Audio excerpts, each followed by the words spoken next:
Sorry बेटा, हम intensity की बात कर रहे थे। इंटेंसिटी में क्या होता है, प्रबलता में ये जो रंग होते हैं, गुण रंगों की शुद्धता को दर्शाने वाले होते हैं।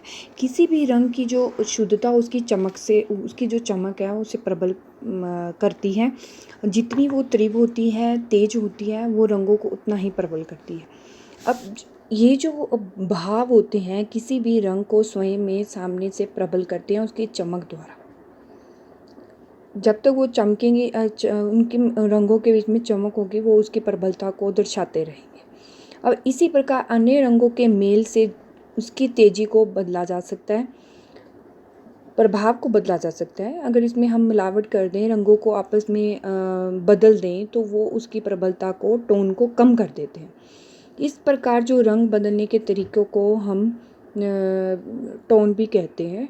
और जब भी आप मिलते जुलते रंगों को इकट्ठे मिलाते हैं तो धुंधली झलक पड़ती है।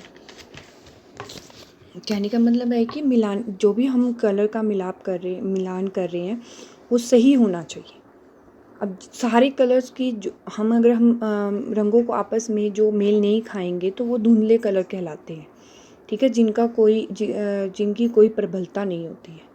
और कलर और स्पेस की बात करें तो कई रंग ऐसे होते हैं जो आँखों की परख के अनुसार बढ़ने या कम करने की खासियत उसमें होती है। जैसे लाल है, पीला है, हरा रंग है, संतरी रंग है।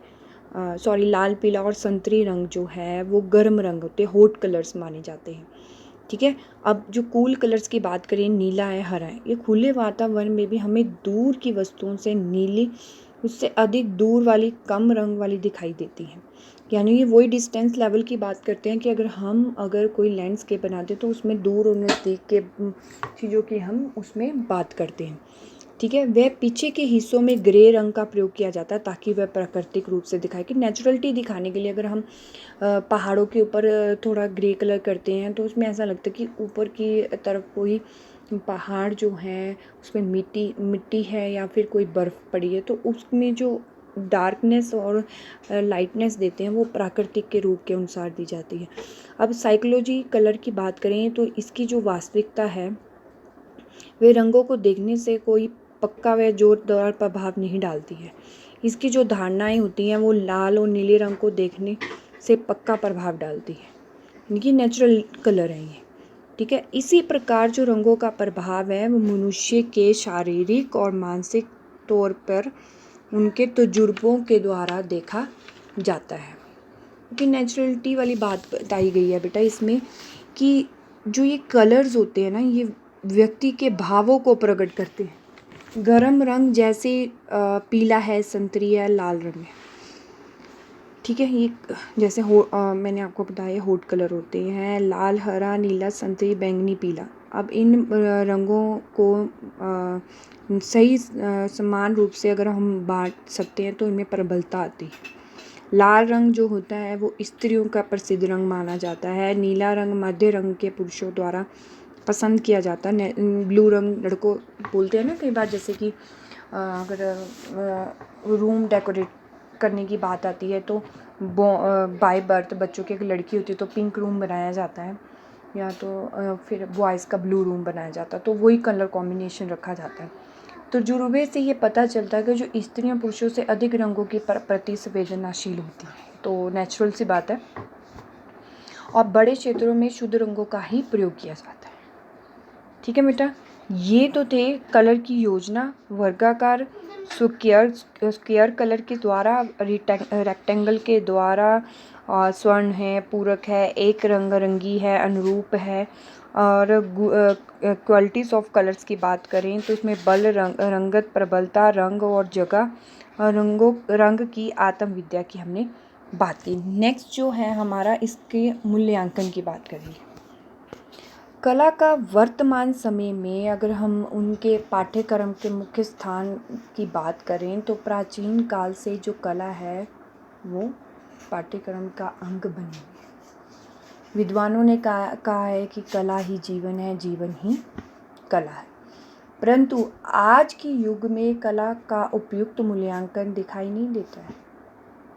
अब आर्थिक विषय की बात करें तो प्राचीन काल से जिस प्रकार की परीक्षाओं का आयोजन किया जाता था, उनमें हमें बहुत से दोष दिखलाई देते थे। पुरानी परीक्षाओं की जो पद्धति होती थी उसमें विशेष रूप से बल दिया जाता था कि परीक्षाओं में प्रश्न पूछने की बहुत पुरानी प्रक्रिया होती थी और उत्तर पुस्तिका को पढ़ने के लिए उपलब्ध होते थे। उनके जो प्रश्न पूछे जाते थे उनके पाठ के विषय में छपा हुआ उत्तर दिया जाता था तो वो बिल्कुल ही गलत माना जाता है। या तो वो ठीक होता था, नहीं तो अन्यथा वो ज़्यादातर गलत ही होता था। अब पूरी पुस्तिका के प्रश्नों का पूछा जाना, अब रटने वाली बात होती थी। इसमें ये बात बताइए पूरी पुस्तक में से अगर प्रश्न पूछे जाते तो सारे प्रश्नों को रटना ही पड़ता था। इससे बालक के स्वास्थ्य पर भी पूरा प्रभाव पड़ चुका, मानसिक तनाव होता था उसे। और वो जो पद्धति होती थी वो रटने वाली प्रक्रिया होती थी जो शिक्षा अधिगम में नुकसान पहुंचाती थी। अब पाठ्यक्रम में समानता का अभाव होना, पाठ्यक्रम ज़्यादा सामान्य नहीं हुआ करते थे। बालकों को जो पुस्तकें उपलब्ध करवाई जाती थी उसमें पाठ्यक्रम करवा दिया जाता था।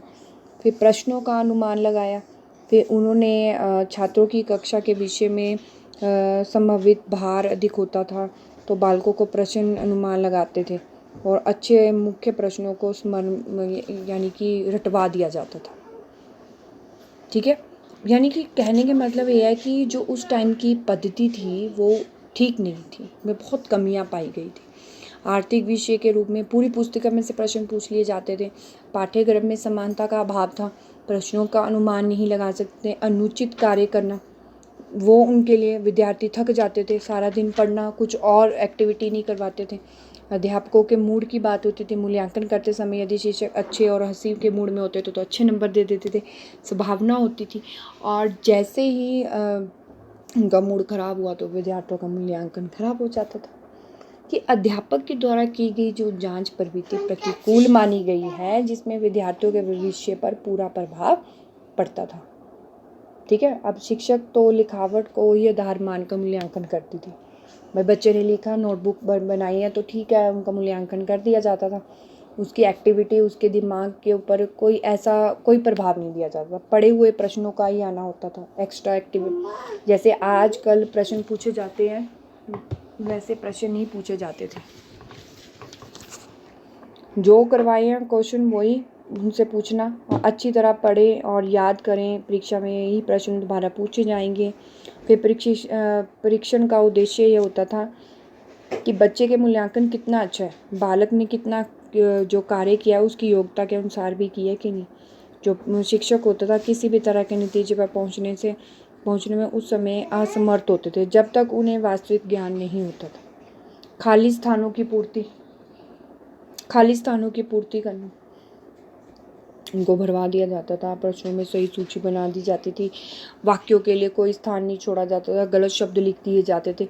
यानी कि उस टाइम की अगर हम बात करें तो अध्यापक के मूड पर डिपेंड होता था। पढ़े हुए प्रश्न ही आते थे, एक्स्ट्रा क्वेश्चन नहीं आते थे। परीक्षण का उद्देश्य सिर्फ बच्चों के अनुसार होता था। खाली स्थानों की पूर्ति गलत प्रश्नों से करवाती थी। मैचिंग टेस्ट होते थे, बाईं ओर से कुछ शब्द लिख दिए जाते थे, दाहिनी ओर सीधी रेखाएं खींच दी जाती थी। तो बालक उन सभी को पढ़ने के लिए बाद उनमें से सही को देखने के लिए उनमें चिन्ह लगा देते थे, बाकी सबको काट दिया जाता था। याद करने की ढंग की जो प्रवृत्ति थी वो भी गलत थी उनकी। लंबे समय तक उन्हें याद नहीं रहता था क्योंकि रट्टाफिकेशन यानी कि जो रट्टा मेथड था वो ही उनसे लगाया जाता। चरित्र का कोई स्थान नहीं था। अब शिक्षक के क्षेत्र में मूल्यांकन वृद्धि या चरित्र की कोई विशेषता नहीं मानी गई थी। डिज़ाइन टेस्ट की अगर बात करें तो इस प्रकार की परीक्षाओं में बालकों को एक और वास्तविक चित्र लगाकर दूसरी ओर उनके कर्म से ऐसा उल्लेख करवाया जाता था। साधारण रूप से अगर हम बात करें, मूल्यांकन एक ऐसी तकनीक मानी गई है, कल भी मैंने आपको बोला था, चाहे कुछ भी है, चाहे बच्चा पढ़ रहा है, चाहे कोई एक्टिविटी कर रहा है, चाहे वो चित्रकला कर रहा है, चाहे वो कविता कर रहा है, चाहे कोई कुछ भी कर रहा है, जब तक उसकी वैल्यूएशन नहीं की जाएगी तब तक उस बच्चे को विशेष रूप से किसी भी आधार पर उसे सही मूल्यांकन नहीं कर पाएगा। मूल्यांकन करना बहुत ज़रूरी है। अब मूल्यांकन देखो, अब हम खाना बनाते हैं, अगर उसमें नमक कम हो, मिर्च ज़्यादा हो या ऐसा कुछ हो, स्वाद ना बनी हो, मूल्यांकन तब होता है जब खाने वाला उसको खाता है। ठीक है बेटा। अब पढ़ाई का मूल्यांकन भी तब होगा जब हम टीचर्स ने पढ़ाया, बच्चों ने पढ़ा और एग्ज़ाम में उन्होंने क्या किया, तब टीचर का मूल्यांकन होता है, तब बच्चों का मूल्यांकन होता है, वैल्यूएशन होती है। यही नहीं, अगर तुम किसी तमाम वस्तुओं को उचित स्थान पर रखते हो, किसी भी कार्य को करने का उसका जो उन्हें आदेश मिलता है, तो उस कार्य को वो अगर वो अच्छे से करते हैं, अगर मैंने आपको कोई कार्य दिया है कि मान लो कि मैंने असाइनमेंट्स की बात कर लो अब, कि अगर मैं आपको असाइनमेंट्स दे रही हूँ, तो इससे क्या होगा, मैंने जो आपको पढ़ाया ना उसका मूल्यांकन किया जा सकता है, या आपने क्या पढ़ा है, आपने क्या लिखा है उस असाइनमेंट में। ठीक है। मूल्यांकन करना बेटा हर एक्टिविटी में, चाहे कोई भी एक्टिविटी हो, उसमें बहुत ज़रूरी होता है।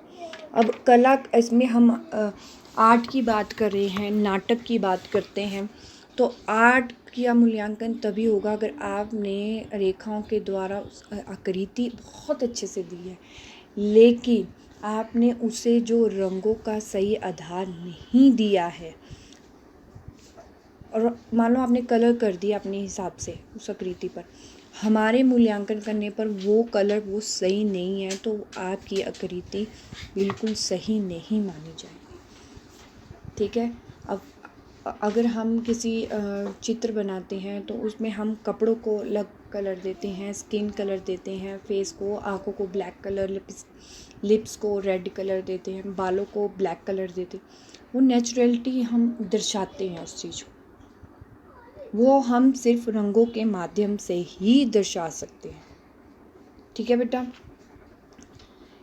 ये था हमारा आज का टॉपिक, जिसमें हमने पढ़ा process of preparing canvas, type of colour and paint. ठीक है। Thank you, have a nice day.